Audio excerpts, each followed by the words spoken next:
Spring practice is underway, and Mahkylin Young is looking like the game breaker that Vandy needs at running back.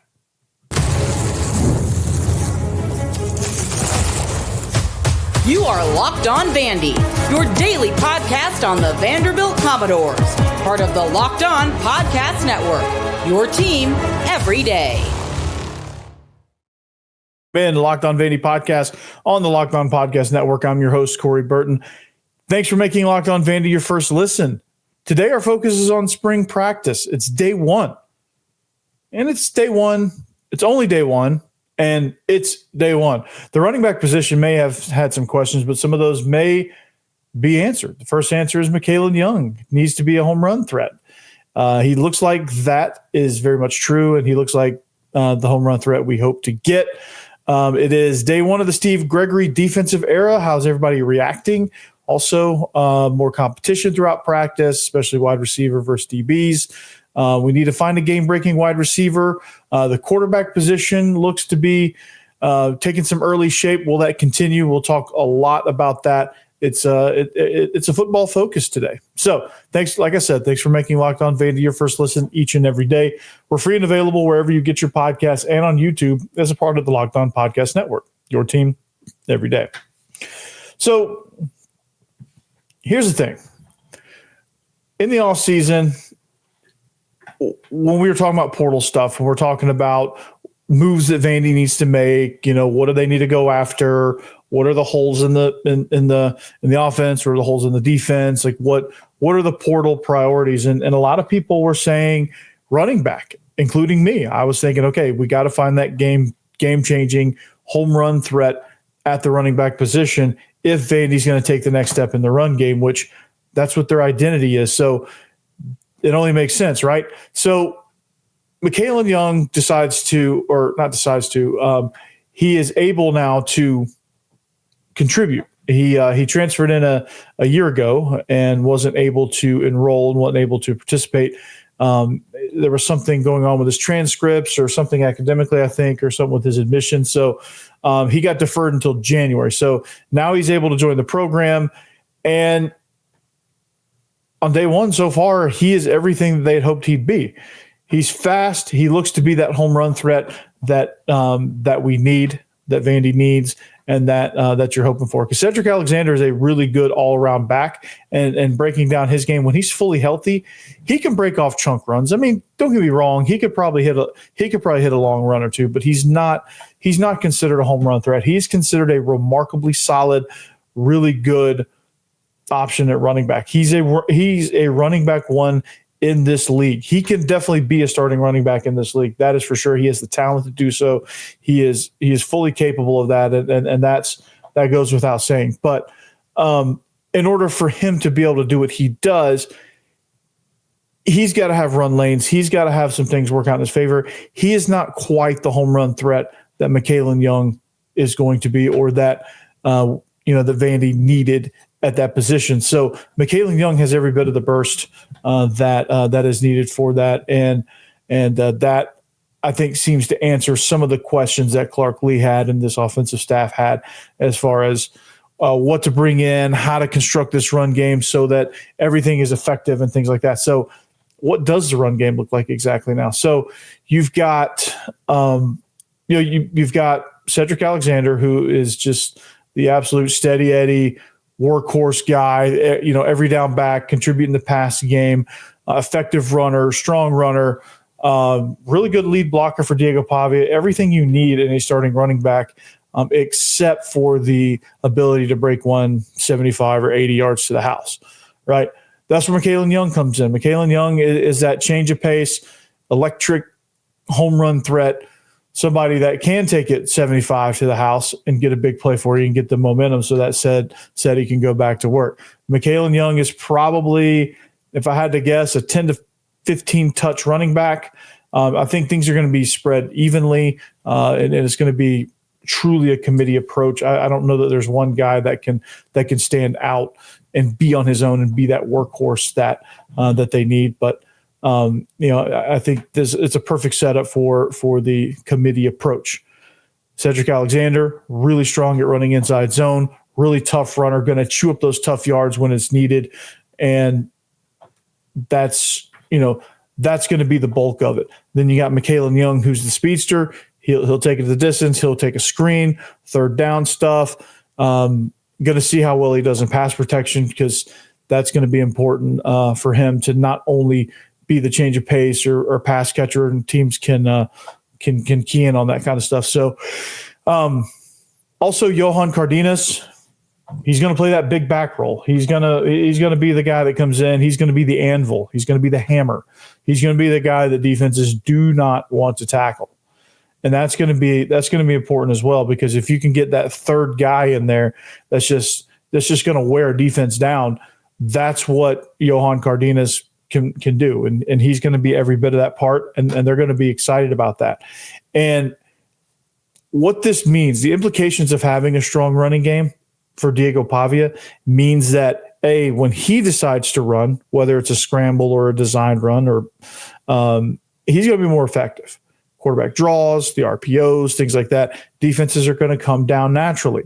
And that's going to only help this offense flow, because you can't defend every part of the field. You've got to shore up the middle, because if a team can gash you in the run, it's over. And that's kind of where Vandy's at. That's kind of what plagued them down the stretch. They could not. Cedric Alexander was banged up.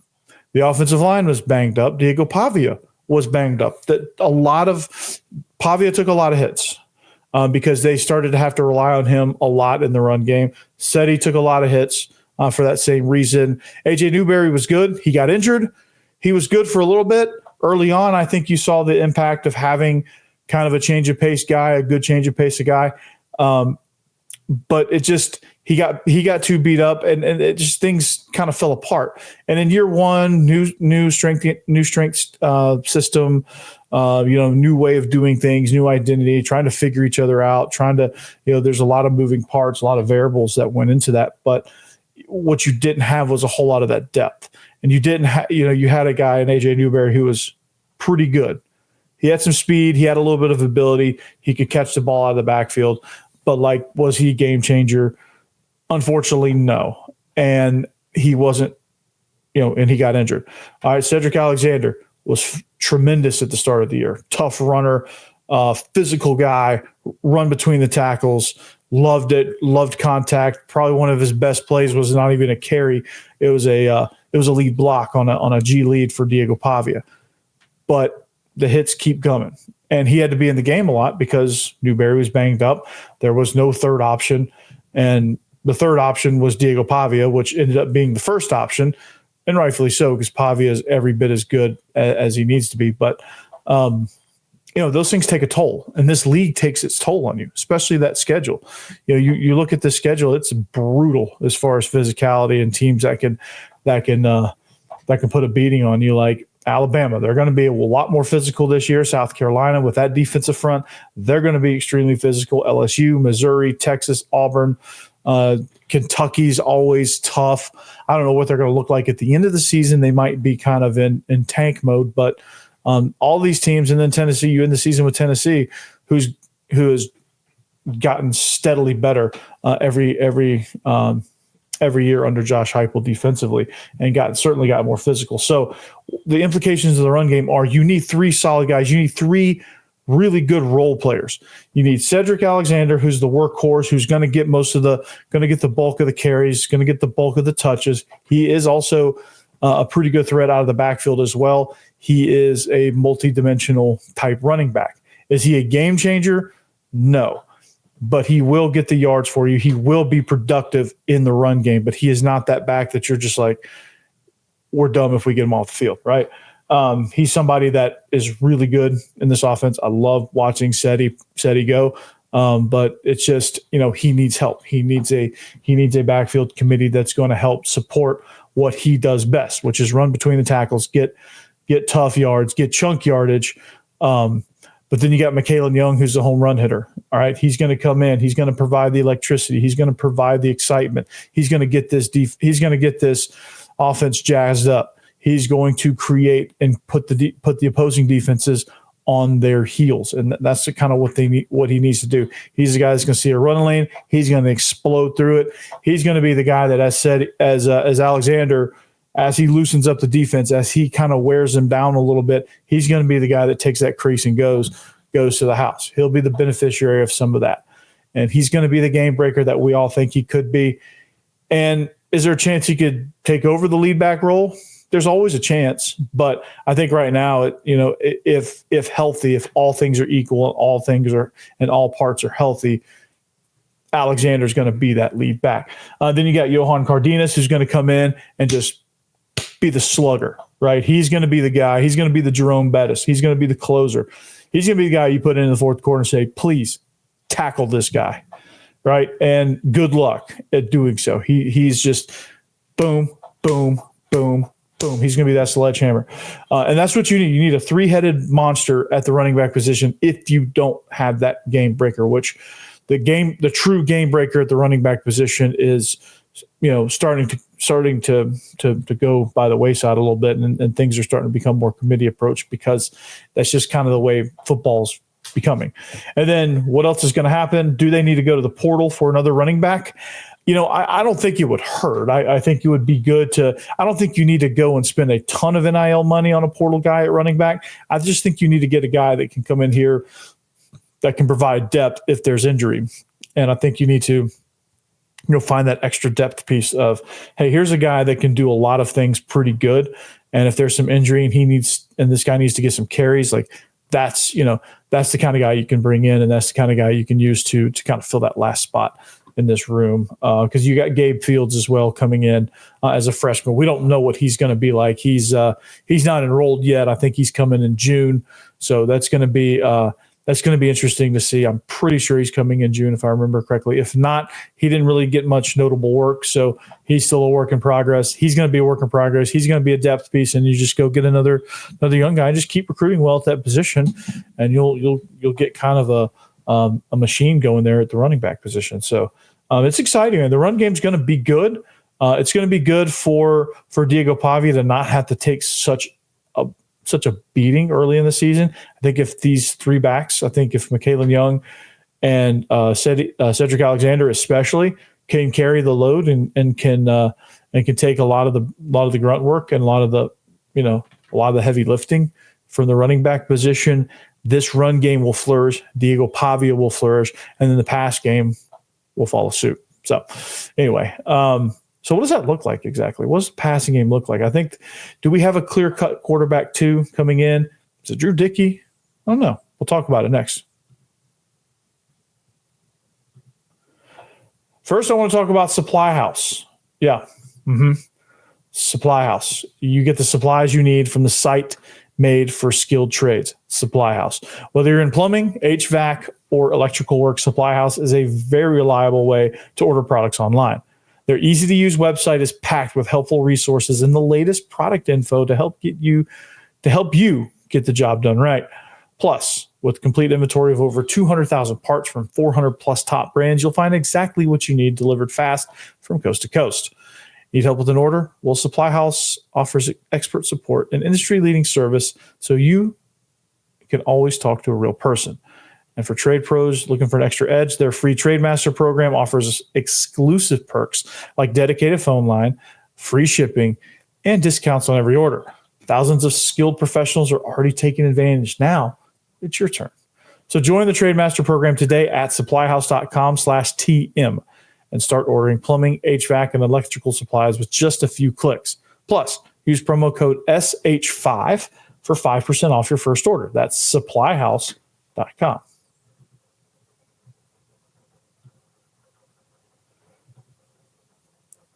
All right, thanks for making Locked On Vandy your first listen each and every day. If you need a second listen, as spring practices are starting to pop off, the NCAA tournament starting to get underway. But first, finishing conference play, then SEC tournament. Check out Locked On SEC. Chris Gordy is doing a phenomenal job of covering the greatest conference in all the land. Yes, all the spring stories coming up. Who's going to play quarterback where? Is Arch Manning going to be the guy? Texas, what Lenore Sellers, is he going to live up to the hype? What's Tennessee's defense going to look like? Are they going to atone for their, whatever the case is? Who's going to start at Georgia? What is Billy Napier? Is he trending in the right direction? Whatever the storylines are, Chris Gordy's got it locked on SEC. Also, Locked on Ole Miss. If you need another listen, that's a little bit more specific. His perspectives and commentary on Locked on Ole Miss are the reason why he's the number one watched Ole Miss podcast. He's got the most views ever. I think he's sitting at like 4 billion views. No, not really that much, but it feels like it, right? Anyway, Stephen Willis, Locked on Ole Miss. Check it out. I promise you, you won't be sorry. All right, now, the quarterback situation is going to be kind of interesting, okay? And how it's going to shake out, I don't know. But coming into the season, I think it's just because this is the existing depth chart and it's kind of how they ended the season. But Drew Dickey is right now, he's got the upper hand at the number 2. He's the one that took the first reps at QB2, which is really just QB1. Berlowitz got some, and then the sophomores, they're getting some more reps. But I think I think with this is something to monitor, and I don't know it. Dickey could have the inside track to it. I don't know. He certainly got all the tools. I think he's got the veteran leadership, and I think he's got some of the savvy that you need to play quarterback in this offense. But you'll see kind of how these guys manage, because with Diego Pavia, he's a known commodity, and you're probably honestly not going to see a ton. I think he's going to get enough reps just to kind of see timing wise with the wide receivers who fits the best, and just to get him his work. But I don't think you're going to see a ton of him during a lot of the full contact team rep stuff. I think when you go, they're going to try to evaluate what the future is. So you're going to see a lot of probably the rest of the quarterbacks. So I'm curious to see kind of how it shakes out. Is it going to be Drew Dickey getting the first of the backup reps? Are they going to rotate it? Like, I'm curious to know how that's going to happen.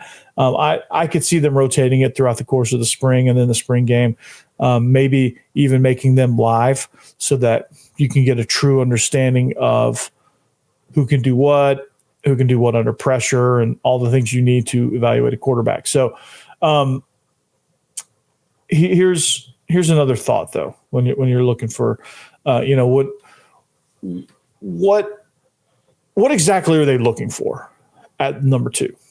Okay, what exactly would they want to see? What exactly is going to separate one guy from the other? Okay, and how do they view this quarterback 2 job? Because in some situations, your quarterback 2 is just, hey, this is the next guy up if our guy gets hurt, but he's clearly a number 2, and he probably doesn't have a chance to start, and probably won't lose us the game if he has to come in. But that's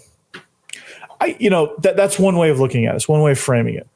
I think what's going to happen here, I think how they're going to evaluate it, I would not be shocked if you dove into the mind of Clark Lee and Tim Beck and Jerry Kill and everybody on offense. It would not shock me if they told me, hey, we're looking for somebody that, if Diego Pavia wasn't Diego Pavia, and you know what I mean by that, they would have, we want the guy that could make this a true legitimate QB1 race.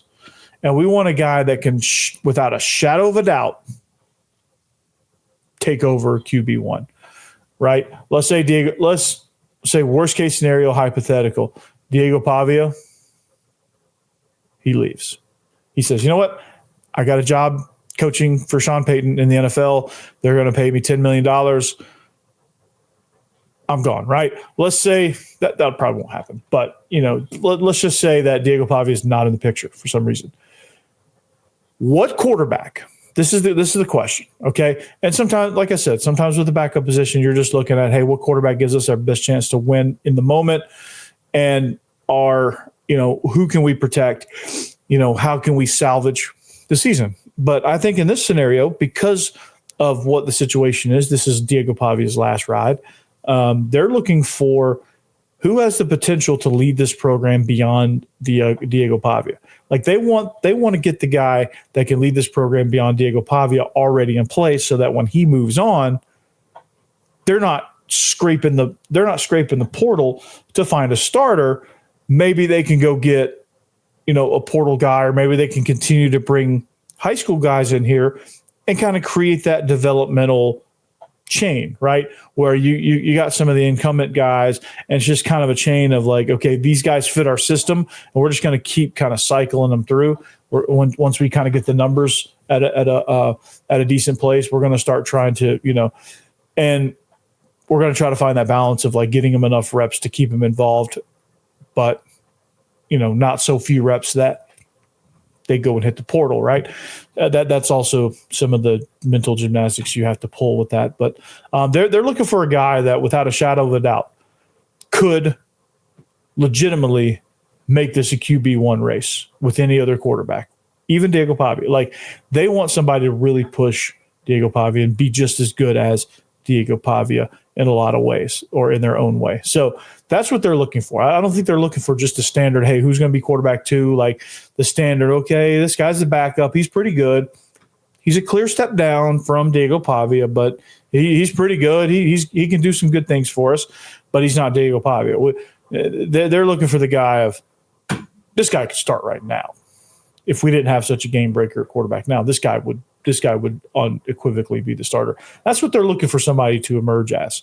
Is it going to be Dickey? Is he going to be the unequivocal leader? Looks that could be the possible route. Is it going to be Jeremy St. Hilaire? Is it going to be? Could it be Whit Muschamp? Could it be Berlowitz? Who fits this offense the most? That's something they got to answer. But I can tell you this: there's going to be a lot more competition. There's going to be a lot more situations to where these guys are put in adverse situations, to where they have to kind of they have to manage their team, they have to manage the conditions, and they have to go out and execute under adverse conditions. And they're going to be put to the test. And that's what I like. And a lot of these guys, a lot of these competitions, a lot of these position battles, those guys are going to be tested day in, day out. That's what I like to see. But it's with spring practice being underway and day one of that, it also means it's day one of the Steve Gregory era. How are we reacting? How do we feel? This news is still very, very new. How do we feel about it? We'll talk about it next.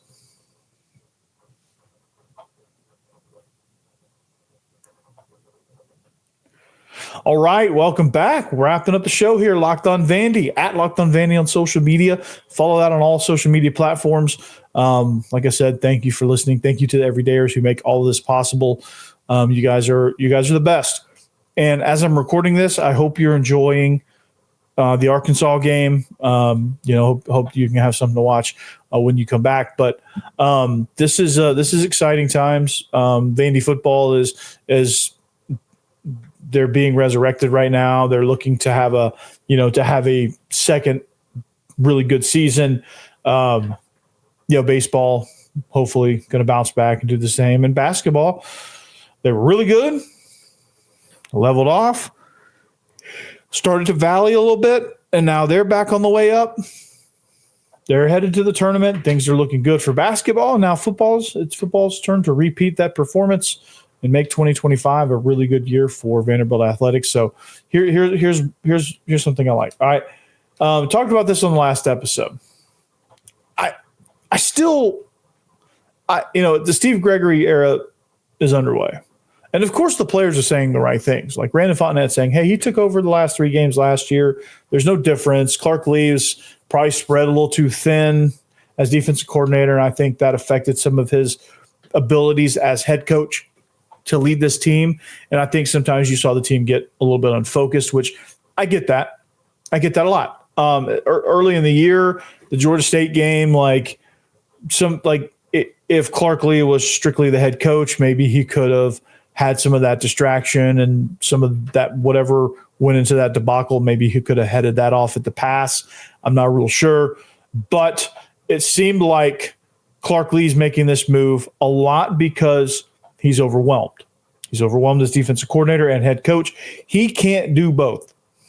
And this was never going to be a long-term solution. This was never going to be that. This was never going to be him taking over the defense forever. That's not sustainable. He hired Jerry Kill to help him in the interim. Jerry Kill likes what he's doing, and he's going to continue to help. But now it's Steve Gregory's turn.